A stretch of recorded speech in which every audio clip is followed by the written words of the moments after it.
Who will come out with the best career out of these three created players in EAFC 24? I put the brain dead morons, me, Knight and Prez, in different clubs to see how they do and what would happen.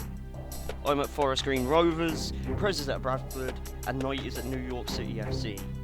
Let's begin. Okay then, first season, this is Bradford and Green Rovers teams. As you can see, both Prez and Cards are strikers. It's their first professional debuts, and I'm going to simulate November 21st where both sides will face each other for the first time and have a look at the standings and stats for both players. And here's New York FC as well. I don't know why Knight is 55 overall and the others are 59, but we'll see how he does when the MLS begins in February. So as you can see here, there's quite a big gap from Forest and Bradford. Bradford are in the top 4 and are going to be promoted if they keep this up. Meanwhile, Forest is in 9th.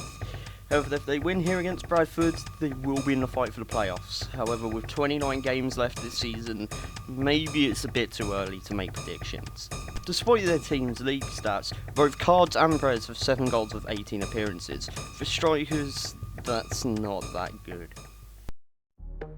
This was a very close game, with Prez scoring the first goal for Bradford, smashing the ball into the net. However, it wouldn't matter much, as 9 minutes later, Cards would get Forest back into the match. Both teams would give it their all to attempt to one-up each other.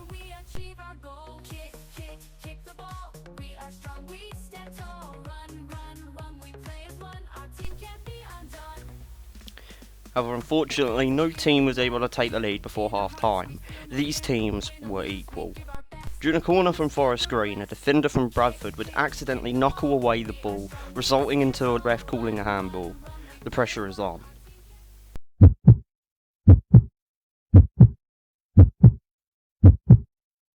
Forest slot the penalty home, giving them a 2-1 lead away from home. The match had shifted, and now if there was a next goal, it would really mean something big. Cards would receive a yellow for a silly foul, but it wouldn't matter as minutes later he would score an unbelievable outside the box goal, extending the lead 3-1. And with 5 minutes left of normal time, once again the ref would call a handball. However, this one was a lot more dodgy. Regardless, Cards took his spot and slammed the ball in, completing a hat-trick and increasing the score 4-1. And that would be that. A 4-1 win for Forest Green, bringing them 7th and bringing Bradford down to 4th. Now I'm going to simulate to January and see if any of the lads get transferred. So we're now in January 2024 and there's no offers for any 3 of us, which to be honest, I did expect. I mean, it is their first seasons and one of us hasn't even debuted yet. But if we look at the league table, Wrexham have ran away with the league, there's no catching them. But Forest Green and Bradford battling it out for promotion, Bradford only 1 point ahead of Forest. Cards is contesting for the Golden Boot, but everything isn't that great. Unfortunately, in the Carabao Cup, both Forest and Bradford are knocked out in the second round. As for the FA Cup, Forest would get knocked out in the second round and once again Bradford in the third. Both teams crashing out of the English tournaments. Brilliant. I'm now going to simulate to February 24th, just so then the MLS will be underway. All 3 of our teams are playing today, in which Forest Green would win 2-1, Bradford draw 1-1, and New York would draw, but it would be a 2-2 draw.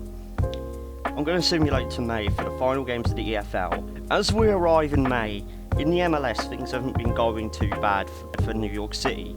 9th in the table, the season's just begun and they're reaching range of the top 7 in the Eastern Conference. Knight hasn't exactly had the best stats, 10 games, 0 goals and 0 assists. The same cannot be said for Prez and Cards.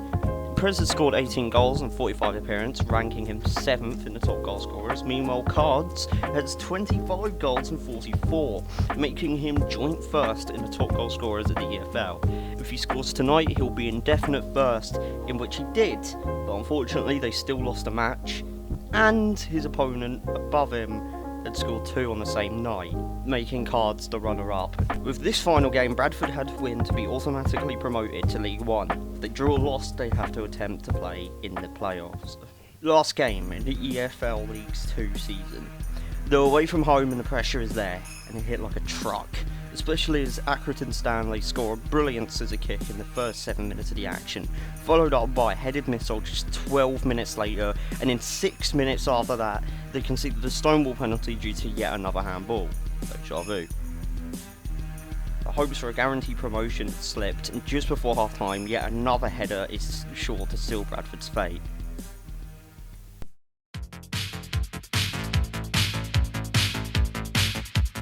Straight from kick-off, you could see the change in morale. They're scared, but they're motivated. 57th minute, Prez walks his way into the box, 4-1. Bradford keeps on pressure throughout the half, but just cannot find the back of the net until the 79th minute, 4-2. Time's running out though, 10 minutes remain for 3 goals, things aren't looking bright. But out of nowhere, although it looked like a missed opportunity, 4-3. What is happening? Could the comeback be true? 88th minute, 4-4, Prez equalised the match, but they need one more goal. Hey, fans for Cornville, things are looking dangerous here. This might be the last attack of the game. There needs to be some sort of counter. Wait, Lee's through, it's Lee! 5-4 Accrington Stanley, they have beaten Bradford here. What a game and what a way to end off this exciting EFL League 2 season. The dream is not over yet.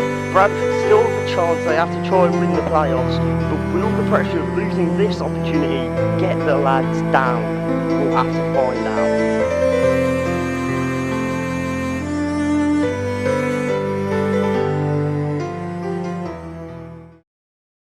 The playoffs couldn't have started worse for Bradford.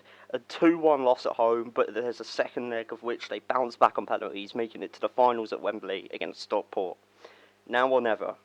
If they didn't win here, they'd stay in League 2. This was their last chance. If Bradford lose this game, they'd have to restart from the beginning once again. And if this just wasn't their luck, not even 10 minutes in, handball, penalty, Stockport goal.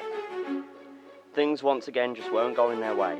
After this one goal, Stockport just slowed down the game, making this so boring to watch. No action, no drama, just complete shutdown.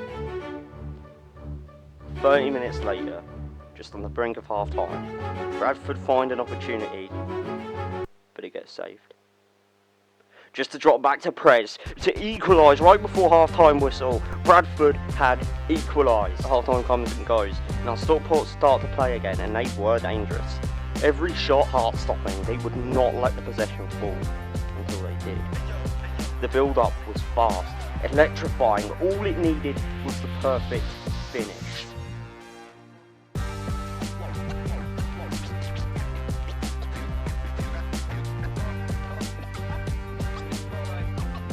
Although the finish was botched, this was the start. Stockport were worried, confused and scared, which is what Bradford needed. They took control until finally, in the last possible minute, they scored. Story of hope, despair, teamwork and comebacks, all for this one little goal to reach League 1, and they had undoubtedly deserved it.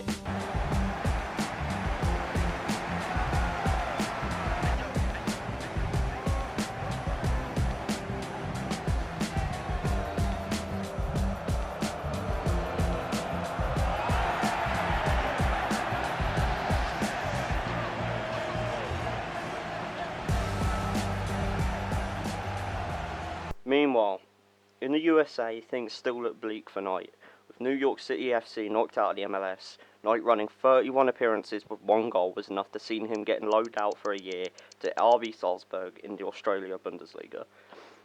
And at least Knight would have one thing going for him. He'd be the first out of 3 to play in the Champions League.